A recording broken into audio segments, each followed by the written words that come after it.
We are living through an era where warfare is live-streamed and war crimes are documented in real time, yet accountability remains elusive. From the relentless siege of Gaza to the grinding attrition of Ukraine, we are witnessing not isolated abuses, but a pattern of impunity, of moral degradation, and of collapsing norms. International law is either ignored or manipulated, and nothing happens. Or worse, violations are rationalized and rewarded. Today's conversation is not just about the law, it's about responsibility, individual, institutional, and global. To help us navigate this terrain, I'm joined by two of the world's most respected voices in military ethics. Dr. David Whetham, Professor of Ethics in the Military Profession at King's College London and Director of the Centre for Military Ethics. For over 2 decades, David has trained military officers from across the globe on how to apply ethical principles in the harshest conditions of war. And Dr. Pauline Shanks Kaurin, now former Stockton Chair of Ethics at the US Naval War College and author of On Obedience. Pauline recently resigned her post in public protest, raising the alarm about the political pressures undermining honest ethical discourse within military institutions. Both David and Pauline have appeared on the Voices of War before, and I'm honoured to welcome them back. Pauline and David, welcome back to the Voices of War. Thank you. Thank you very much. Great to be back. So I know our time is short and we've got lots to cover, so I'd like to dive straight in. I will add links to our previous episodes to the show notes of this episode. So we'll skip the introductions this time because we're witnessing two major wars, Gaza and Ukraine, where ethical norms seem to be collapsing. So from your perspective, what do these conflicts reveal about the current state of military ethics, and what, if anything, still restrains violence in war today? It's always difficult when there's two speakers, but perhaps given Pauline's recent public resignation, maybe I'll start with you, Pauline, because I think you have a lot to say about ethics, military ethics at the moment. Yeah. So I think one way to look at it is everything is collapsing, and what do we do? And we have, at least in my country, prominent politicians who are expressing skepticism, if not open hostility, to the laws of war, to the ideas of military ethics, to the idea of the military profession as we've understood it for, say, the last 50 or 60 years. I think it's tempting to gnash our teeth and say, everything is awful. Maybe David's going to say that for me, but I'm constitutionally more optimistic. I do think what we're seeing is a serious breakdown in permission structures.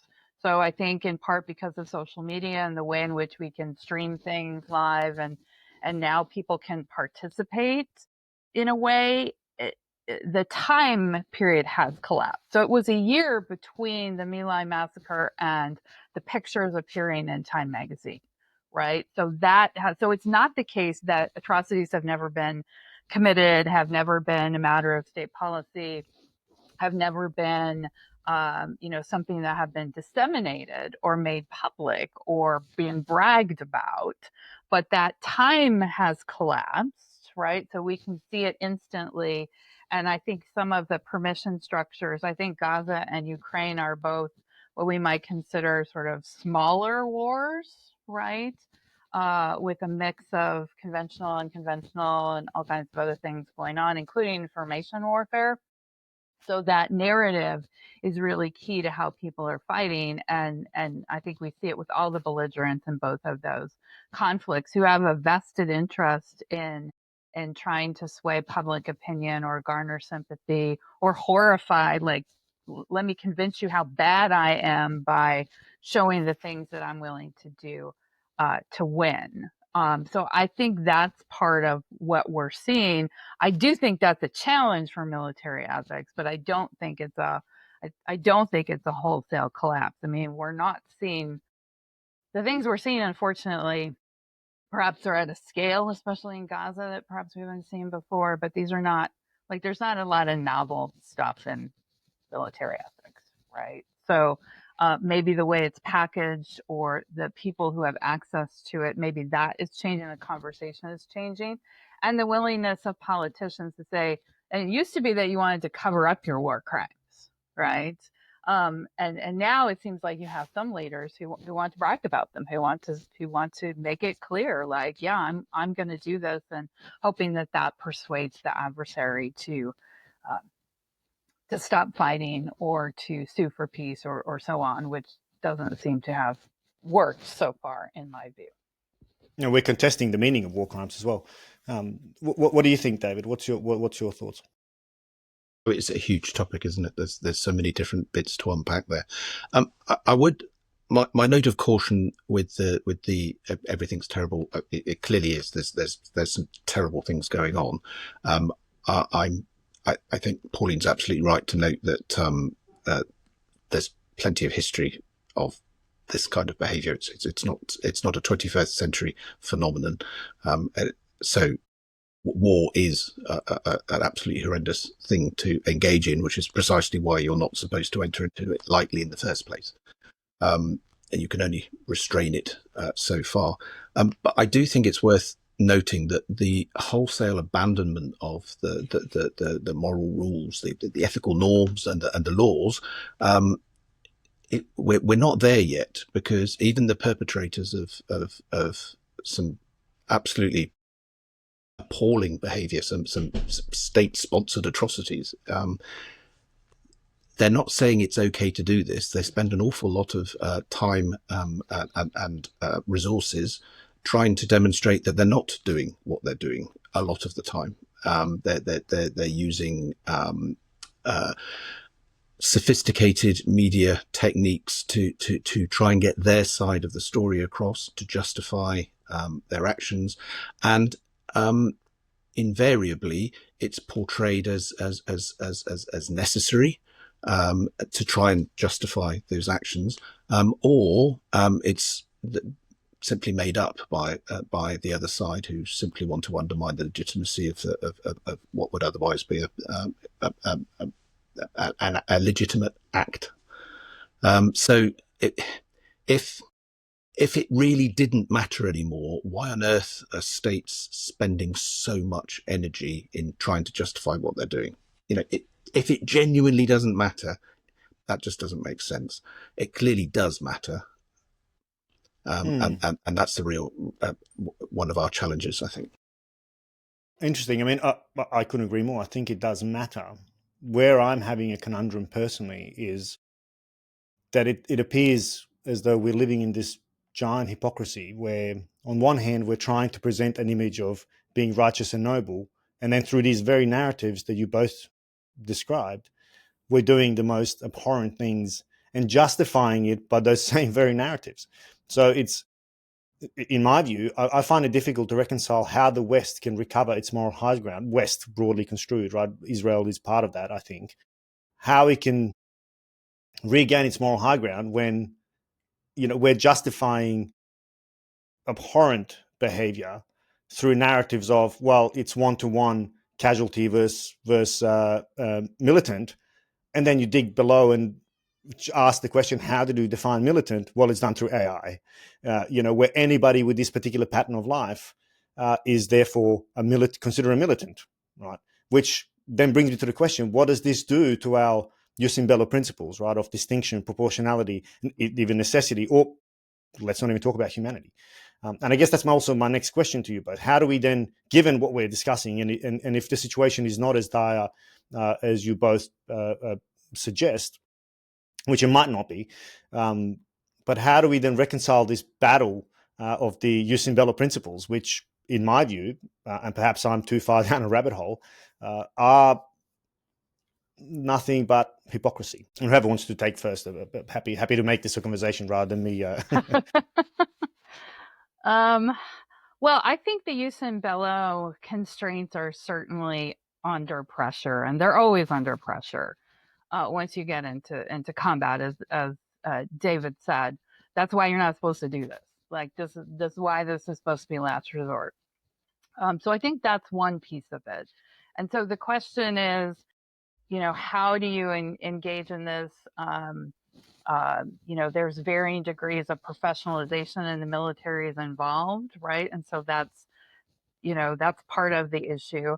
I think part of our shock, though, goes to the name of what you named the episode, which is the impunity piece. So I think there's this sense that no one's going to be held accountable. So it's not like that war crimes have never happened, right? But I think at least in the West, we have this idea, or we have this hope, that when these things happen, when My Lai happens, when Haditha happens, when whatever happens, that somehow there's going to be some kind of public and or legal and moral accountability, so that the people involved will be hopefully punished, but at least there'll be some kind of a public reckoning, and that there will be changes made in the military as there were in the U.S. military after Vietnam, right? And that we will try not to do that stuff, and that for the people involved who don't particularly like to follow the laws of war, we hope the accountability provides some deterrence or some shame or some other public way to hopefully restrain people at least a little bit next time around. So I think my, to the degree that I'm, bummed out, depressed, discouraged, it's with the accountability thing, in part because public figures don't necessarily seem, I mean, David is right. They are in some ways trying to justify what they're doing, which suggests that they know that it's wrong or will be perceived to be wrong, but it's not clear. And maybe it's just too early, right? Because both of these conflicts are, 3 years or just a little over 3 years old in the case of the Ukraine war, right? So it's not clear what that accountability is going to look like if it happens at all, and that typically doesn't happen until after a conflict has concluded, right? So I wonder if that's part of the feeling of impunity, right? So maybe that's the more of the vibes, if you will. But I think when I'm looking at what's going on, like that's as a military ethicist, that's my, as Martha Nussbaum would say, transition anger, this righteous anger that, no, it's not okay. And we need to do something about this, because maybe we can't stop what's happening right now, but can we, come to, when it comes to conclusion, can there be accountability? Can we learn something? Can we try to make sure that this doesn't happen again, which in part is the genesis of things like the Geneva and Hague Conventions, the Lieber Code, those sorts of things were attempts after a conflict to say, okay, y'all, that sucked. Let's not do that again, right? And I think that never again, right? Yeah, well, yeah, okay. So it's not perfect, but there is this attempt to say, can we learn something? And it's never going to be perfection, because you're dealing with human beings, right? My issue, I couldn't agree more. And David, I'll let you jump in a second. My issue, really, I think, the more I think about it, is I sense narratives. It's a competition of narratives, and it's this eternal battle between values versus interests. The IHL, Geneva Conventions, rules of law, war, international law in general is about values, where people came together after horrendous atrocities of World War II in this case, and as you said, hey, this was not cool. Let's figure out a way to do it. But when those clash with interests, the national interests, the way I perceive it is interests trump values at any point in time, whether it's the Australian military, whether it's us joining in Australian army context or military context, joining Afghanistan because it was about waving the flag to go with our ally, which is now publicly being disclosed as the reason we went to Afghanistan, our longest war. Right? It had nothing to do with values. We can mask it and stick labels on it and train our soldiers about, it's about democracy, doing the right thing, helping. All of that, it gets trumped by interests, because it was an Australian national interest to effectively go to war in support of an ally, which a war we argue, whether we should have gone or not is irrelevant. It's just that the jus ad bellum and jus in bello, the principles of military ethics that we hold so dear, in my view, are now merely an illusion. And that's what I want to contest with you. And sorry, David, I jumped in there because I thought there was a neat way to bring in this tension of values with interests. And before David jumps in, I'd just like to do the philosopher thing and clarify, Maz, whether you're talking about short-term interests or long-term interests, because those are different things. And I A would good argue question, most politicians are very interested in the short term, and especially democratic ones, right? and are not thinking about long term. But I'll just sort of leave that distinction hanging. And now 100. David can clean it all Really up. good point. Good Yeah. job, David. Good luck. Well, once again, many things to try and unpack there. I think it's there's a reason we're talking about the ad bellum side here. So the justification for going to war in the first place. There's a reason that there's a just cause and a right intention criteria there. And what you just alluded to, Maz, is the difference between the public reason why you do something versus the actual reason why you do it. And long in the history of the tradition, there's a warning there that if there's a divergence between your stated reasons and your actual reasons, your actions are unlikely to be in accordance with your stated reasons, and you're more likely to end up with even if you're successful, you're more likely to end up with an unjust peace, which simply sows the seeds for future conflict, because it wasn't about what you said it was, and the peace doesn't match your stated reasons. It's intention shapes action, and that's absolutely key. So yes, the just war tradition has long recognised that some of those dangers there. I think to some of the other points that have been raised, though, we're seeing a lack of confidence and a lack of political leadership in calling out clear violations of acceptable norms, and I think that is quite worrying. Now, partly that's interests, that's geopolitics, that's right. Interests. Partly it's fear. I think less so with. There's so many different conflicts going on in the world. We tend to concentrate on the two, the two that tend to be higher up in our Western headlines. So Russia, Ukraine, and Israel, Gaza, and those are the two dominating. But there's upwards of 100 different conflicts going on at the moment, and most people are not even aware of the vast majority of those. But even with those two, when something happens, it's very hard for it to get public attention anyway. And in the big conflicts that even the ones that are in the news, many people feel extremely uncomfortable about criticising a side which they see as being on the defensive. They were attacked 22 months ago. They were attacked. Now, there's a huge amount of history there. It's a very complicated history. Anybody who has even a passing awareness of that history knows just how complicated it was, and who attacked whom when is not a straightforward question when you're looking at who started it.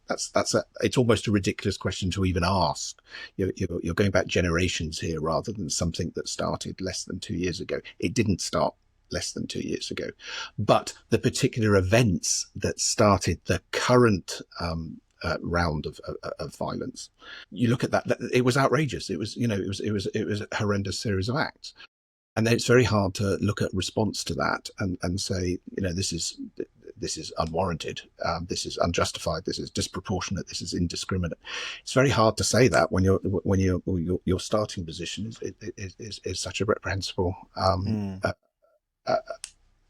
acts of violence. Nearly 2 years into this, and it's no end in sight. And it's very hard to look at it and say that this is designed to do anything other than it doesn't seem to bring out about a just end to this conflict using the methods that are being employed, and that's extremely hard. And it's very hard to call that out, though. It's very hard to turn the defender in the narrative into the wronged, the aggressor.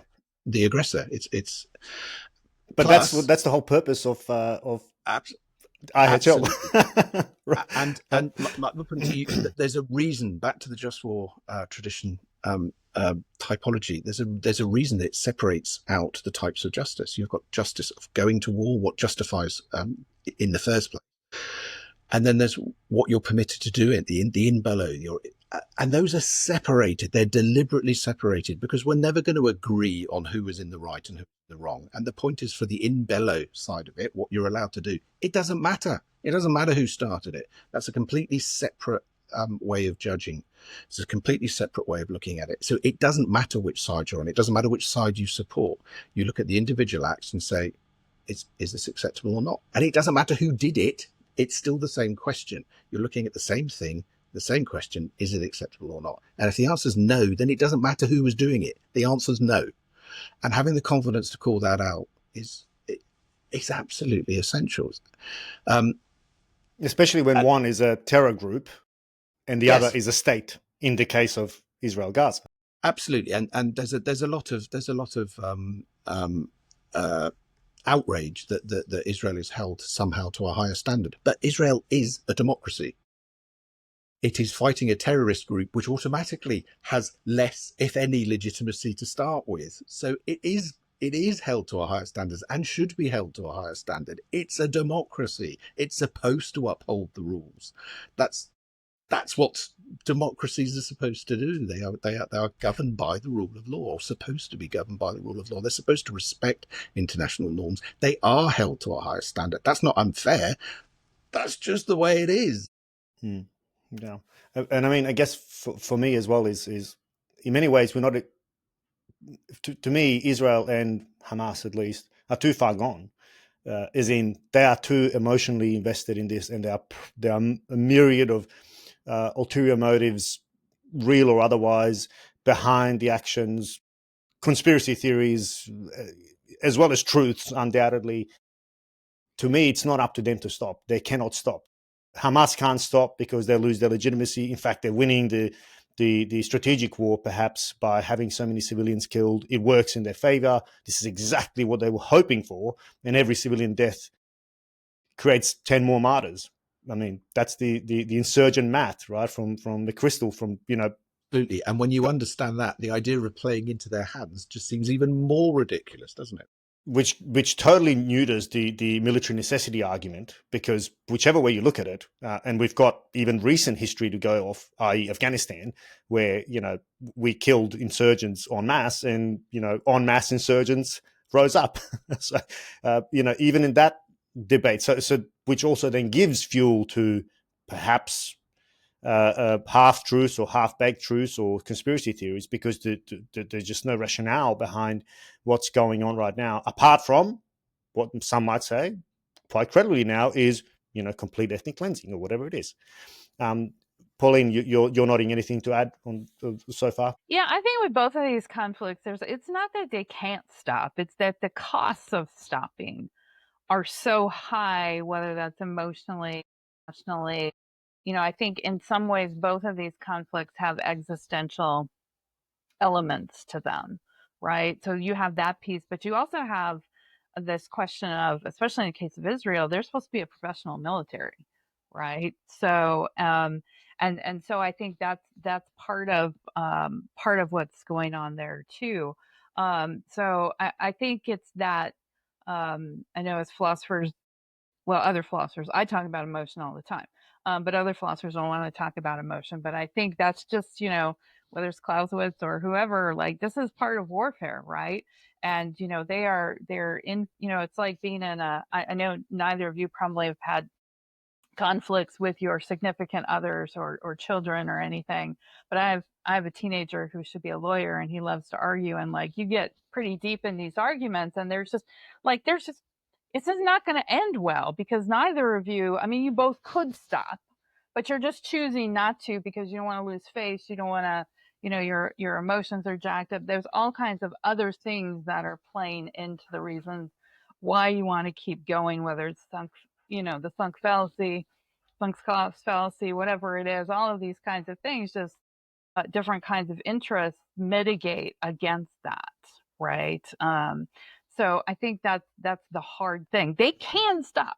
So it's not that they can't, right? It's that they are making choices, and every time you make a choice to commit an atrocity, then you are making it that much harder to restore the peace, which is the whole point in the just war tradition, right? The aim of war is to restore the peace, right? So anything you do that impedes that, and atrocities, like, the empirical record is very clear on that, right? The more atrocities you commit, the harder it is to then come to the peace table and then to have some kind of sustainable peace where you can live together in some way after the conflict is over. And so that's the problem with this cycle of atrocity and counter atrocity and narrative and dehumanizing the other and all of the kind of stuff that we see in both of these conflicts, right?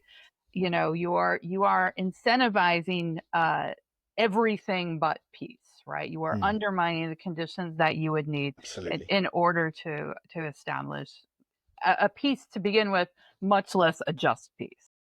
Yeah, the idea that you can, if you commit one more atrocity, then you'll somehow balance the atrocities committed by the other side, and this will somehow give you some kind of strategic advantage. It's just ludicrous, and the idea of approaching it as some kind of a perverse balance sheet or spreadsheet. You brought in the dead Prussian already, Pauline. But the driver. I taught at a war college. I had to, I know, right? But the driver for conflict is passion, hatred, enmity. That's, you know, the passions, and the idea that you can commit atrocities with impunity and they are not going to inflame passions, that they are not going to perpetuate conflict, that they're not going to make finding a settlement harder. It's just very unrealistic. It's naive almost. It's yeah. And therefore also makes extermination, genocide more palatable, because you're conscious of that. You also know that if you've killed the father, you better watch out for the son. So therefore, you know, let's just do the lot, and, you know, deal with the aftermath as it comes. Thus the impunity piece, especially when, you know, again, Israel's the poignant example here, when you're backed by still the single superpower of the world. And this kind of leads me to the next question of, I mean, we've got bodies that we established, like the ICJ, ICC, that we've established in order to judge these things, lest it be judged in, you know, the court of public opinion, which is what we're seeing the cost of so dearly, especially as you alluded to before, Pauline, with social media and the TikToks and the information warfare that we're seeing about all of these conflicts, and having a serious impact, because they're reducing people's ability to think rationally about what's actually going on. They're forced to take a side. But we've got bodies like the ICJ and ICC, where in one case, you know, when it's Putin who's the aggressor, we happily stand behind it and cheer, go ICC, go ICJ. But when it's Netanyahu that's in the crosshairs, so to speak, we sanction ICC members. What does that tell us again about this tension, interest, values? And whilst I don't intend to just harbour on the point that, you know, it's all hopeless, I'm an eternal optimist. I think my life shows that, but I'm just forced to realise that, you know, there are some things that just don't matter. In realpolitik, in between nations, some things seem nice, sound nice, and, you know, make a nice bumper sticker, but in reality, when it comes down to it, some people will do what they want because might is right. So again, nothing new there. If you remember back in 2003, the attempt to get a Security Council resolution for an invasion that was going to happen was not going to happen. The Security Council resolution was not going to happen because it was fairly clear that the French, amongst others, but particularly the French, got the blame for this from the US. The French were not going to authorise a Security Council resolution to act in this case. So the narrative became, oh, it's all France's fault. The organisation, the institution is somehow less legitimate because there's just somebody standing in the way of doing the right thing, and therefore we have to find other ways of doing this. And it was the institution itself that started to be challenged and you're seeing exactly the same today. The instruments for accountability that you've already mentioned, the ICJ, the ICC, set up specifically and to provide an independent way of holding people to account, have been deliberately politicized and therefore undermined, so that when they try and act, they are seen as partisan rather than those independent bodies. and yeah, so much mud has been thrown at these organizations. I would still say that the fact of bearing witness that the organizations are still trying to demonstrate that they're functioning, that they are indicting, they are seeking to get the process started. I think that's important. That bearing witness is still important. Yeah.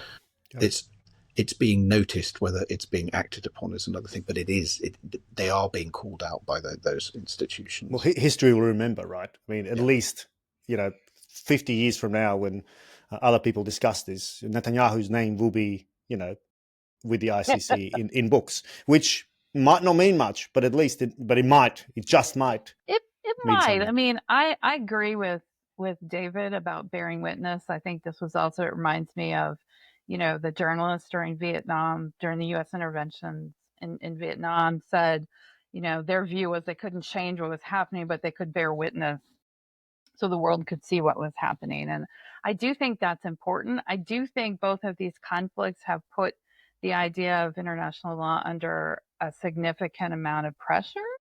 And so I do think those institutions are under pressure, but I'm not. I hear what you're saying, Maz, about realpolitik, but for me, there's long term and short term. Most politicians are obsessed with the short term and they're not thinking about the long term. And so I've always tried with my students to make okay, if you're a realist, great, but there are long term consequences to things, right? And if you're a good strategic leader, you can't just think about the short term.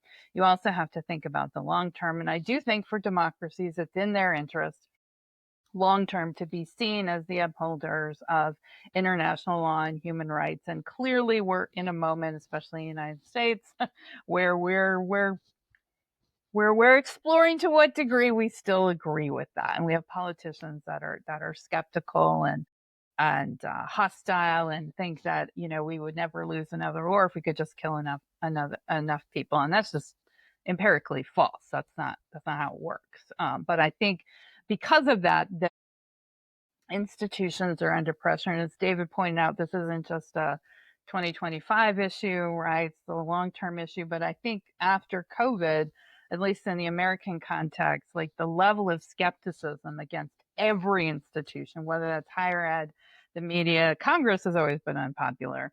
But the president, the judiciary, and even the military, which historically has had very high levels of trust in the American people. The American people are just sort of, highly skeptical and questioning every single institution that we have. So it's not a surprise that, the international judicial structures, international law, all of that is going to come in for the and rightly so. same I mean, kind as of well, criticism. And so that affects what we're willing to do and say. And I also think, as you know from reading the media, that Americans are in the midst of a generational change about support for Israel, right? And people of all backgrounds are really thinking about here's what our history has been with the state of Israel, and is that still, and alliances, as Clausewitz and others would note, always undergo changes, just like our friendships and our other relationships. And so I think we're having a little moment where we're reassessing the relationship and trying to figure out sort of what that means. So I think that's part of it too. Mm-hmm. I mean, and I think many of the sensitivities you've highlighted of people losing trust in institutions, much of it is justified. But the problem is then fanned and fueled by Russian bots, to just further divide. And there's an added layer of contestation between other powers in the world, and too frequently we're too deep into it to be able to step outside and realize that we are part of, that we are inside a propaganda war by, chastising Muslims in Britain, or, credible issues. Of course, there are many credible issues, and there's always a kernel of truth in these narratives. but they're often kind of blown out of proportion or politicized and weaponized to create further division. This is one of them. To maybe just take it to one extra point, and that is the recent bombing of Iran by your illustrious state country, Pauline. Look, I mean, I'm kind of in two minds here. I think I'm more on the no, this was really bad side. In fact, I think I'm probably about 75% towards that side. But what does it say to us about the idea of preventive was preemptive strike? Because this was couched as a preemptive strike. It was sold as imminent, but then even Netanyahu says, months. So this was a preventative or masked as preemptive, but it was certainly preventative at best. That's to give it its kind of, to remove any other plausible as there might be intentions behind attacking Iran. But how do you view what's happened there through the military ethics lens and perhaps the dangerous precedent it sets? Well, I mean, generally, when it comes to that distinction between preemptive war and preventative war, politicians, George W. Bush did this too, tried to call Iraq a preemptive war. It was not a preemptive war. It was a preventative war, right? So, they at least had the courtesy of lying to us, at least publicly, right? We at least got some pictures. This time we didn't even get that. So I am skeptical in general. I think preventive war is a bad idea for all kinds of reasons. We could do an entire episode just on that. So I think it's a bad idea. I also think that American presidents have this tendency of thinking that they can do one-off strikes or one-off kind of military action. And it's like in the States, we have this like office supply store that has this big red button, and it's the easy button, and you just push the button and then, all is good. And our military tends to be that easy button. So when we don't know what to do, we're like, well, we'll just either send in the Marines because they're awesome, or we'll bomb some stuff, right? So, I think there were lots of things going into that, but the notion that it was preemptive stretches, anything like truth. Is that to say I think Iran is a fabulous, wonderful paragon of no, of course not, right? Do I think they should have a nuclear weapon? Probably not. I'm not sure we should have nuclear weapons, right? So, so there's those kinds of questions, but it's also not clear, to go back to the just war thing, that they exhausted last resort, that you had dealt with this, diplomatically as far as you could. So I think there were just so many pieces of that were problematic. Now you could argue, well, if there was a chance to take out Iran's, program, isn't that worth the risk? And I'm like, I don't know, because it's the Middle East, and I don't really like us messing around in that part of the world, because things tend to escalate, and you can't control the escalation. So I tend to be very skeptical. I'm sure that I know that the military people involved in that mission, absolute professionals. They did their job. They did what they were supposed to do. All of that. So it's not about them. It's the ad bellum, the resort to force, the politicians making the decision. And is that the best decision? And my view is, as an ethicist, no, because it's not last resort, and the chances of things spinning out of control, they don't seem to have, but you can't know that when you're making this decision. And so I just think it's a risk that, as it turns out, clearly wasn't necessarily worth it. But you also kind of have to go with, what did you know at the time? Because humans are bad at assessing what's going to happen. So that's kind of the challenge, though, isn't it? Because what was known at the time, the intelligence agencies said it's not imminent, the Allies said it's not imminent, but a presidential hunch says it was. That's right. Well, Israeli intelligence said it was imminent. That's what we went with. Mm-hmm. And of course, I mean, I had to laugh when our Prime Minister Albanese was asked in a media conference, have you seen the intelligence? Are you confident with the intelligence? Mm-hmm. We don't discuss intelligence matters. So he couldn't even answer the yes, I've seen it and I'm comfortable with. So it's not even, it doesn't even feature. It's, we do not discuss intelligence security matters. how do you not expect people to start doubting the institutions? How do you not? I mean, I just do not see how people don't realize this is an own goal. Sorry, David, I jumped in. You were going to say some more. Well, no, I think you're absolutely right. To Pauline's point about the idea that you can carry out um, a massive strike and then just unpress the button and say, "Well, we finished now." Obliterated it. It is it's a peculiar idea, and I think it's a peculiar. I think it's something to do with the Western way of war, almost, but certainly the American way of war. Our opponents don't look at things like that was a discrete act. They will look at it in context, in the long term. So, for example, the Chinese embassy bombing in Belgrade. That's that barely anybody in the West would even remember such an act, but it is remembered. It is remembered in China. It was an act of humiliation, as far as there was. It was deliberate act of humiliation. It is not a passing moment in a conflict a long time ago. It is yet another in a long litany of humiliations, deliberate humiliations against the Chinese state and people. They're not one-offs. They're seen in context. They're seen in long term, and I think it's important to try and remember that. Absolutely, yeah. Again, it's like the Hamas Israel, right? The war didn't start on 7th October, and the same that point about the bombing in Belgrade. I mean, it's remembered in Belgrade, not just the bombing of the Chinese embassy, which is often waved as Western impunity again, but the bombing of Belgrade, full stop, which was again another NATO action, which many will argue wasn't really justified. Whether it was or not, it just depends on which side of the bombs you sit on. Yeah, that's the sad truth. But we just don't want to. That's too much cognitive bandwidth for us to wrestle with when you're forced to choose a side. Unfortunately, I just want to maybe dig down now to soldiers and their lived experience. And I'll maybe start again with Pauline on this one, because you wrote the book on obedience. And in our previous episode, we also talked about disciplined disobedience. Firstly, can you just give us a summary of what that actually means for those who haven't listened to our previous episode? And then whether you think it's still possible in a place like, if you're a Russian soldier or if you're an Israeli soldier, is that even possible? Is that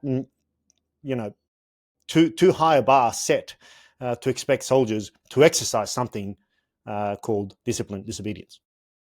Yeah, so disciplined disobedience just is the idea that under certain circumstances, usually with good moral reasons, and I talk about that in depth in the book, that there might be times that it might actually be the virtuous or the moral thing to disobey, but that you have to be disciplined about it. And that's actually pulling from General Milley's idea, right? That you have to be right.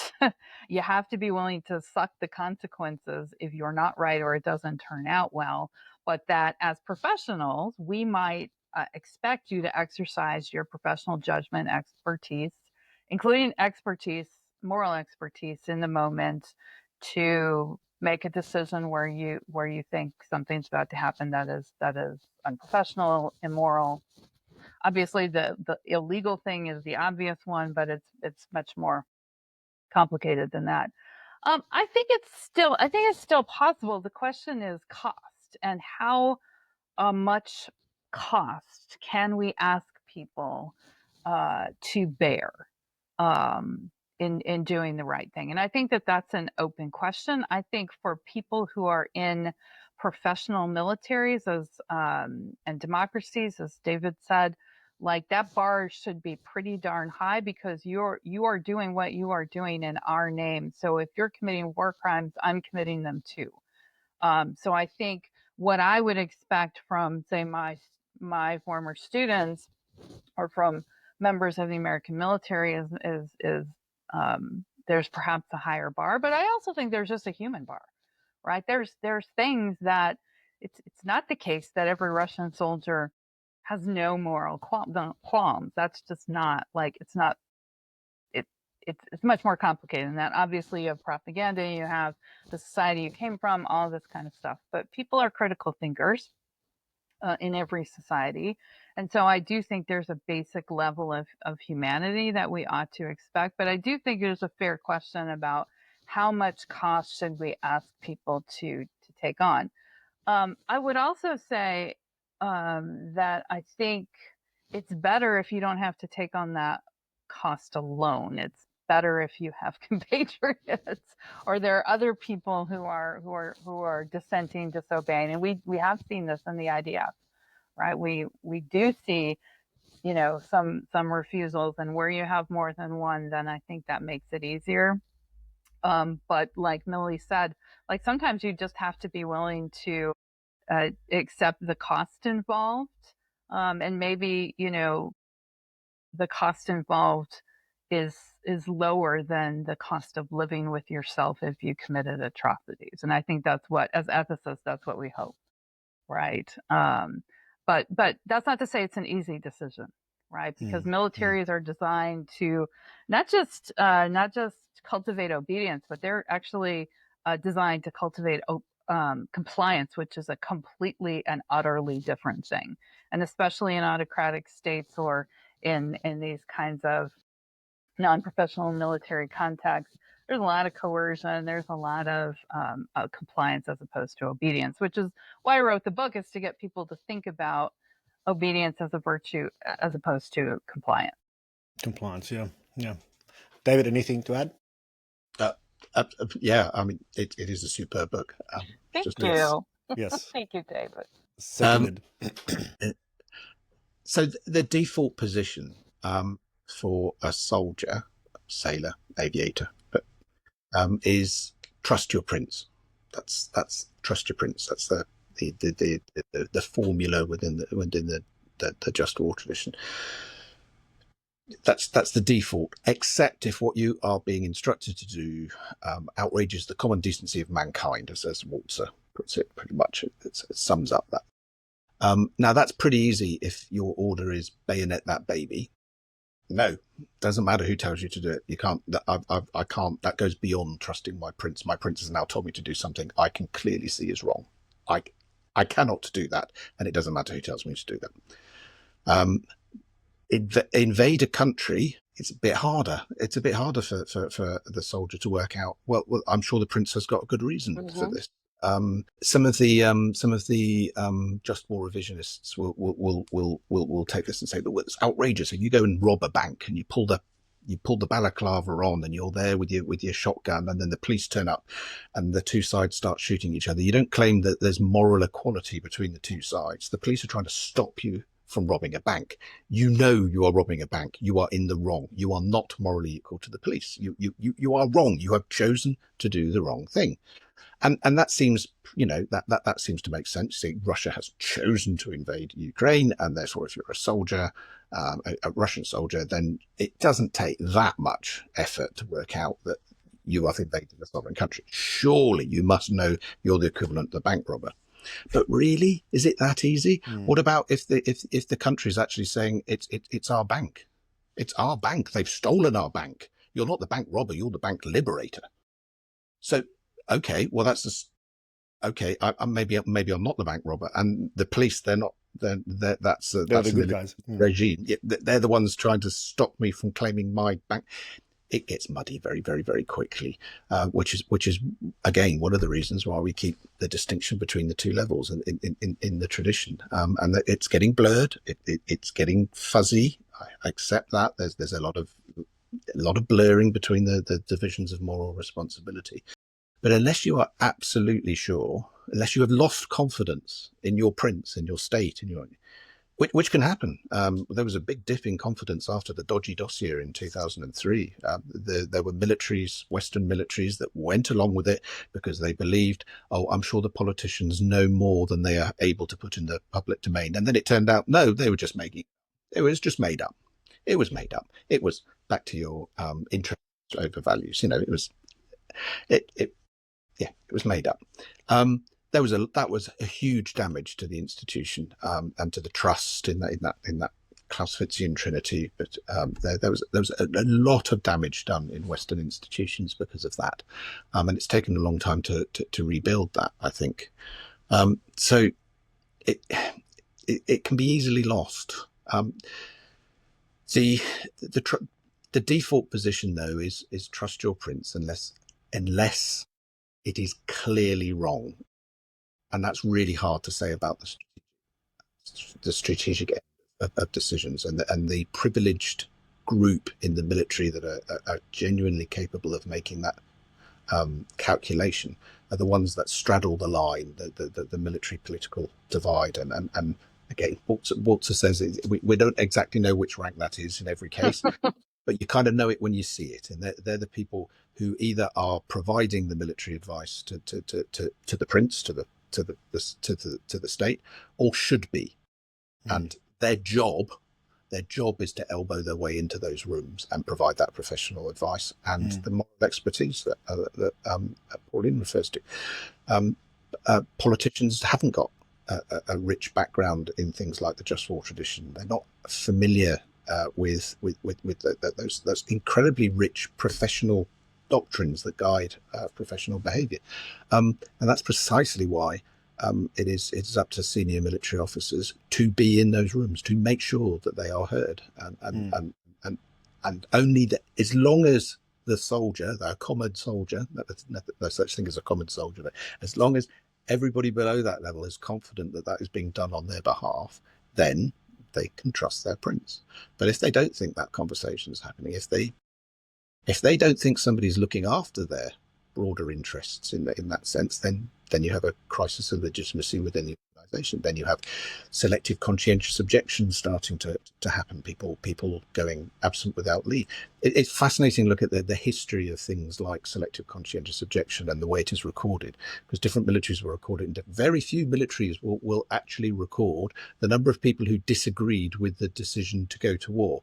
It will be an administrative sanction for failing to turn up for a movement or something. It won't be a conscientious act. It will be absent without leave. Yeah, exactly. But obviously, the less confidence you have in your cause, the less legitimacy that you believe you're acting with. Unsurprisingly, the much higher those kind of instances start going up, as people literally vote with their feet and say, I don't think I can do this. I mean, unfortunately, Walter also gives us supreme emergency, right? Which those in the halls of power, slippery slope of supreme emergency. One of the worst. Yeah, I don't like that argument. Although our discussion just now reminds me of one of the favorite things that I always love to teach, which is in Shakespeare's Henry V. The dialogue the night before the Battle of Agincourt, where exactly what David has just been talking about. That's the conversation between the men, and of course, the king is there in disguise, and they don't know it's the king. But that's the conversation they're having is, well, what if the king's cause is wrong? What does that mean for us? What are we about to do? And I think that I like the Kenneth Branagh version, but I think that clip is always one that always generated rich discussions in my classes, because I think it's intuitive in a way, and then it's counterintuitive in a way. And these are the kinds of things that people are wrestling with. And I think in general, like, you're going to trust your leadership, right? I think that's just sort of, human nature and the way human societies are constructed. If you're not sure, you're probably going to defer to your leadership, especially if you're, low level private schmuckatelli, as we say in the US, right? You're going to think, well, they must have, intelligence. Somebody must know what they're doing, right? Especially when they tell you they don't discuss intelligence. Right. So I think those things and those conversations, as David said, it's murky. It's difficult. And yet we still have people, whether it's at My Lai or other places, who are like, there were people at My Lai who refused, or who just turned around, right, and didn't actively participate, which I think is an indictment of the other people that did, because someone there looked at that and said, dude, no, I'm not doing this. And so that sort of like, well, everyone was doing it, it just doesn't it doesn't fly. So we do have some expectation of that moral expertise from members of the military profession. And I think, oh, sorry, please, no, go. Well, I was just saying, Maz, I know one thing that you're very interested in, as we all are, is the whole idea of moral injury, and it's very closely related to this discussion. When you are in war, you do have to do terrible things sometimes. That's the nature of war. If it turns out that you didn't really need to do them after all, because it was all based on a giant lie, or it wasn't what you thought it was, or there was a massive difference between why you were told you were going to war and the real reason that you went to war, or in fact it turns out that you can all go home after 20 years of fighting because we're done now. We're done. that has massive impacts on the people who believed, who did trust their princes, and that betrayal is it manifests itself in moral injury, and we know how dangerous that is for our people. One of the the very real human costs related to the suicide rate in our veteran communities, and partly it's PTSD. It's there's a variety of associated medical conditions there, but partly it's that sense of betrayal, that moral injury, when people stop believing that actually what they were doing was justified. And that's a very heavy burden to pay. There's a difference between having the regrettable necessity of acting and doing something that basically turned out not to have been necessary at all. I couldn't agree more, and that speaks to me more than you probably can imagine.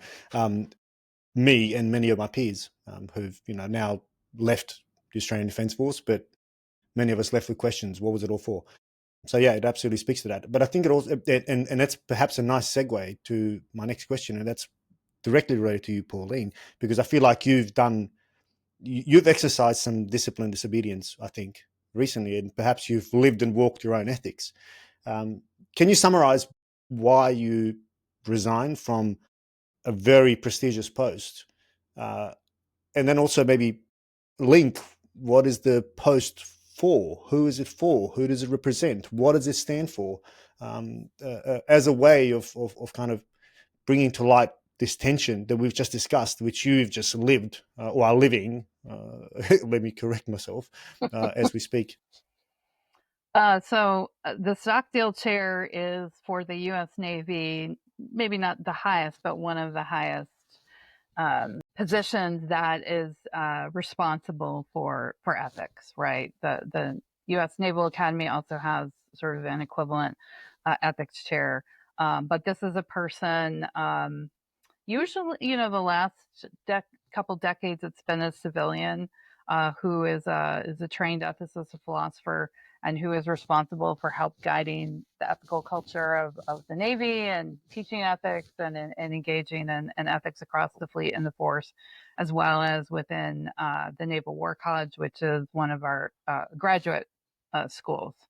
So this is not undergraduate education. These are not cadets. These are mid-career military professionals.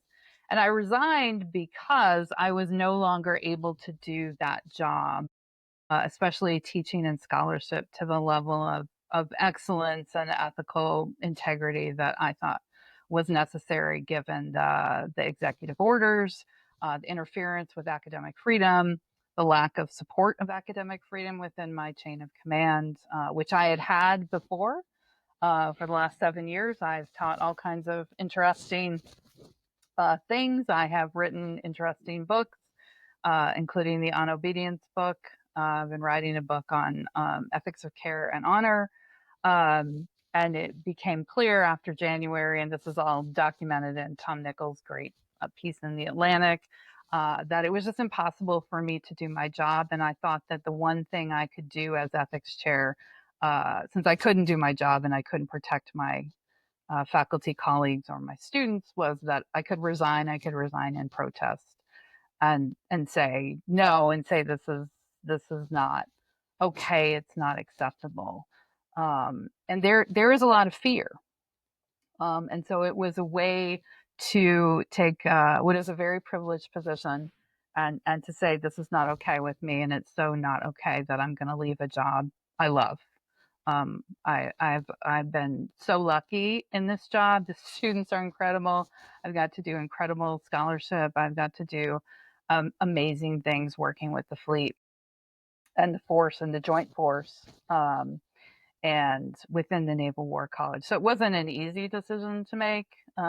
Also, there's that whole like paycheck thing, and I have kids and rent and things like that. Real costs, There real are real costs. costs, Yeah. but we talked about moral injury, and I was clear in the talking to Tom that there was moral injury, and at some point I couldn't do it anymore, right, and maintain my authenticity, and my ethics. I stand in the classroom and tell my students they need to have moral courage, and I'd be pretty hypocritical if I continued to do that if I wasn't willing to have moral courage, and if I was teaching at an institution that has made the choice to comply.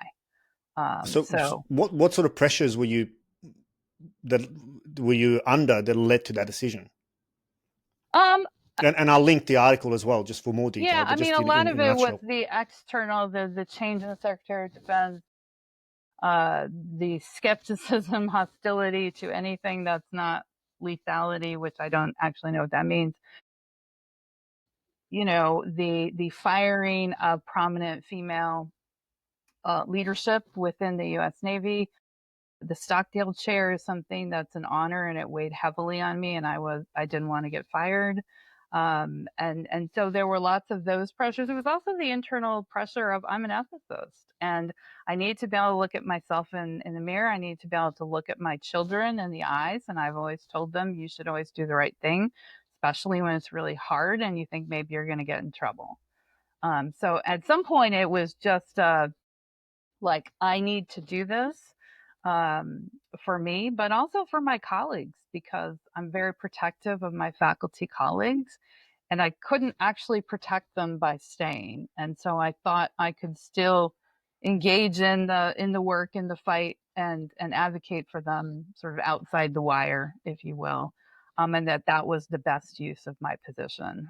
Because if the ethics chair isn't willing to take the hit, then it's not fair to expect other people to. So, and it was completely my choice. There was no like, Pauline, you need to resign.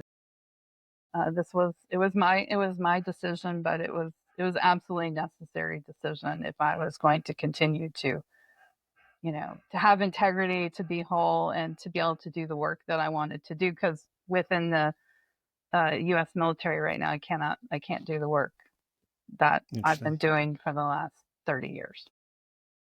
And what has been the reception? I know I've seen on social media, at least, you've received many accolades from also very prominent ethicists. What has been the reception and perhaps even impact of that decision? Not that I it don't. ultimately matters, really. Not that it ultimately Yeah, matters, because it matters to you, right? It's about yeah. protecting your own I'm not a moral sanctity. utilitarian, so Yeah, yeah. I'm not sure yeah. what the impact is. I do know that some of my colleagues said it helped them because I was speaking out, and then they could figure out, as I think we've alluded to, sort of what steps they wanted to take within their own parameters, to do what they needed to do, which didn't necessarily mean resigning. Um, the reception has been overwhelmingly positive. There have been a few critical, woke leftist Marxist professors at the Naval War College articles in the usual sort of spaces, which is not the first time I've had those. But overwhelmingly positive and supportive, and especially within the ethics community. I think many of my colleagues, I mean, David's been incredibly supportive. He was one of the first people who reached out. But people have made it clear that even though they feel they can't resign, they're struggling. They're feeling it, and so it's been very positive, I think. And many people have said, I agree with what you're doing. I'm afraid to do the same thing, or I can't do the same thing, but so there have been a lot of conversations. And what I've said to people is, if you're still inside the government and you still feel like you can do the work and maintain your integrity, and then do it. I just got to a point where I wouldn't have been allowed to do the work in the same way. And I wasn't willing to compromise what I think of as good philosophy, teaching just war thinking, teaching moral and ethical failure, teaching the kinds of things that I think need to be taught for our military professionals so that they can go out there and do whatever they need to do with integrity and hopefully avoid that moral injury or have the capacity to mitigate it and protect their people from it. So, but yeah, it's been overwhelmingly positive. I don't know what the impact will be. I don't have any grand illusions that it's going to change anybody's mind. I don't, in leadership, that wasn't the intention. The intention was I'm an ethicist and I need to do the right thing and I need to be able to live with myself. Yeah, take the hard right. We're absolutely proud of you, Pauline, and after doing this for nearly 25 years and referring to the study which demonstrates that ethics professors are no more ethical than any other kind of professor. That's right. We have it's really nice to be able. It's really nice to be able to look at provide you as an example of professor actually doing the right thing. Well, you're the admiral Boyce. You're the admiral Boyce of ethics. One example against the field of not so much. Yeah. What is the state of military ethics teaching in the UK, David? It's well. Are you feeling the pressure as well? No, I'm not in the same way. No. So I can give you a couple of examples that I think illustrate it. It would take somebody from outside to be able to judge the state of the profession in the UK because there's so few of us doing what we do. The military ethics community is very, very, very small. So I'm basically, you're asking me what, how good is what I'm doing? That's a bit hard for me to answer. But this is what I'd say. When I started at the Staff College back in 2002, ethics component of the Advanced Commander Staff course, so lieutenant colonels and equivalent across 3 services, 50, 60 countries, 300 students. The ethics and law package there was one lecture, one 45-minute lecture on the Just War tradition, one 45-minute lecture on law of armed conflict, and then a classroom discussion, one classroom discussion about whether these rules were still applicable for the 21st century, were they still appropriate. Fast forward to now, 2025, that ethics and law package is about 2 weeks of the 44 weeks. And you're seeing the same across all of the other courses. I'm privileged to teach the CAO designate course with the Royal Navy and have done for about 15 years now. And again, when I started on that, I had perhaps an hour on a 6-week course to talk about the ethical challenges of senior leadership. It's now a 2-week course and I get them for nearly a full day. And that's driven by them. It's not a top-down, First Sea Lord requirement. It's not coming from the top wanting to do more of this stuff. It's coming from the people themselves. So all the feedback that they can. The ethical challenges of leadership are hard. They're really hard, and people want to explore. They want to have time to actually reflect professionally about how to do the right thing in difficult circumstances, have the space and time to actually think about that. So whilst other things can get moved out and taken out of the curricula, this is a consistent call for over 2 decades to have more of this, and it doesn't matter how much you put in, the feedback is still we need more of this. This is the stuff that keeps me awake at night. This is the stuff I need to know what the answer is, or at least how to get to the right answer, even if there's not a straightforward right answer. And I need to know what my peers think as well. I need to talk about this. My community of practice. What do we do in this situation? What's our answers? And that's a conversation that's getting bigger rather than the smaller. So in that sense, I'd simply say it's healthier than it has been for a long time. Could it be better? Absolutely. There's many problems and issues that need to be dealt with and resolved.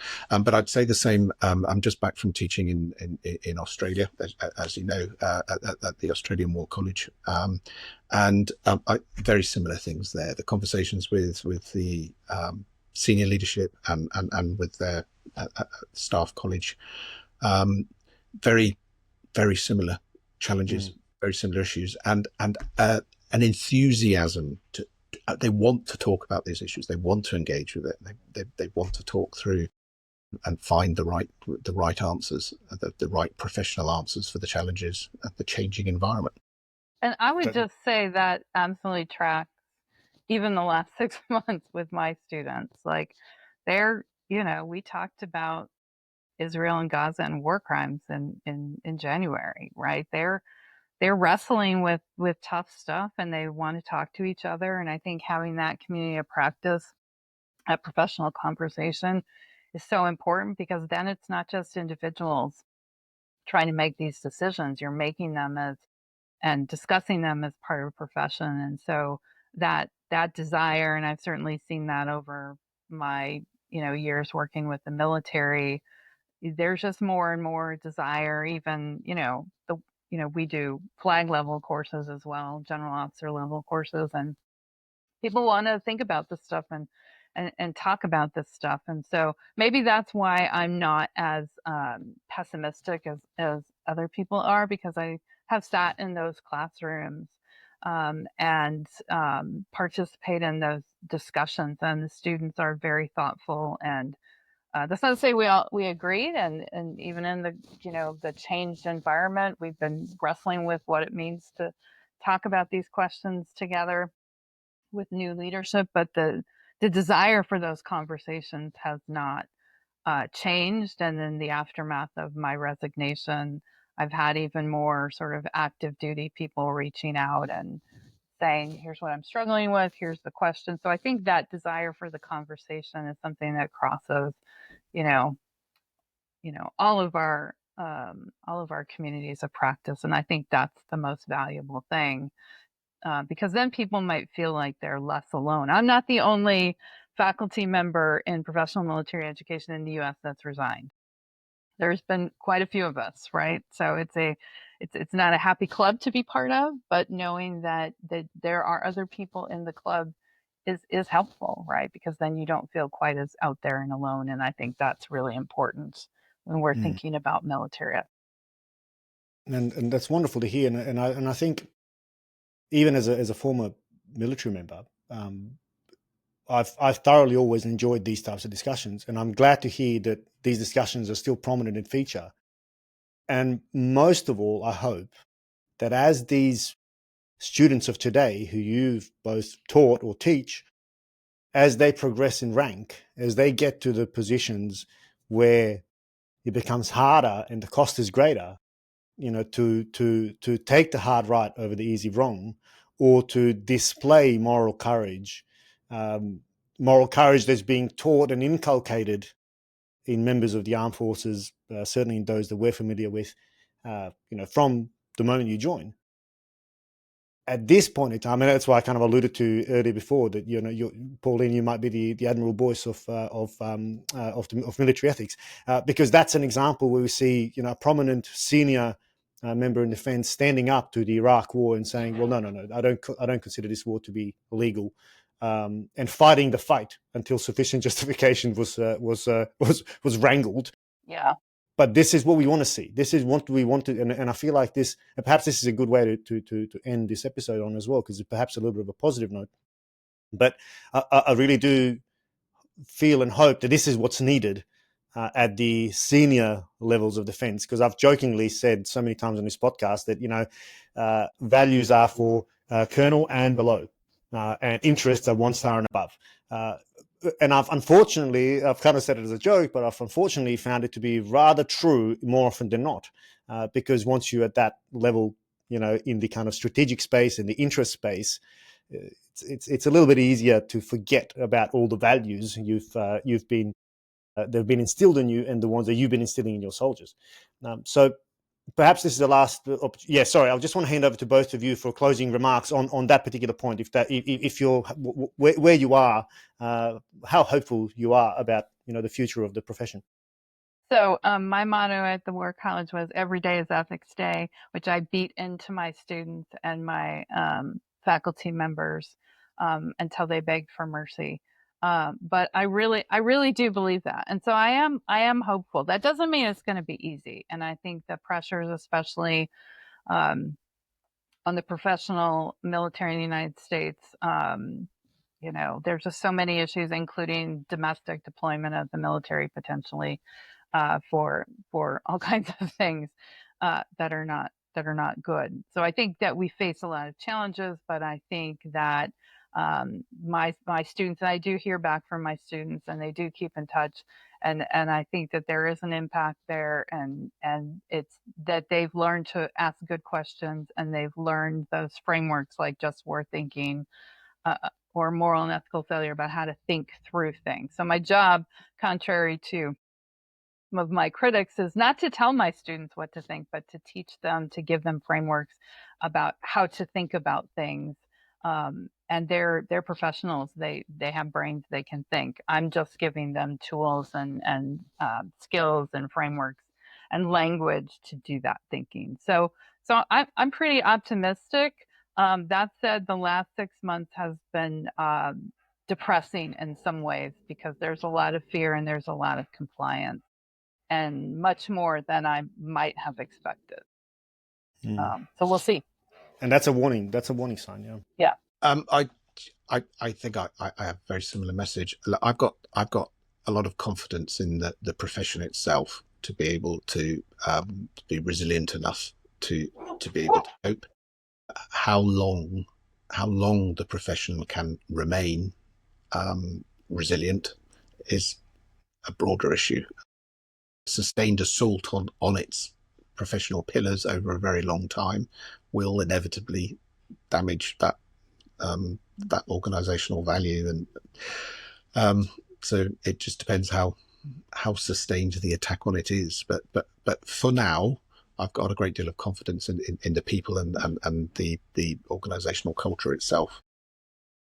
Great to hear. Well, on that slightly more positive note than the rest of the discussion, nonetheless very realistic as well. I just want to say my big thanks to both of you for finding the time and managing to connect us over 3 continents in US, UK, and Australia. The AUKUS the timeline, especially you, David. For you, it's past midnight now, so I don't know how you think this clearly past midnight. By 10, I'm gone. Absolute pleasure to join you, and it's great to see you back, Maz. Thank you. It's great to be back. Thanks for the invitation, and really appreciate the conversations, even difficult conversations that you're pushing us to have and encouraging people to have. So that's really that's the work. Thank you both, and best of luck, Pauline, for whatever comes next. And I'm sure you will land on your feet. I have no doubt. Nature has a way of working these things out. Thank you both very much. We'll be in touch.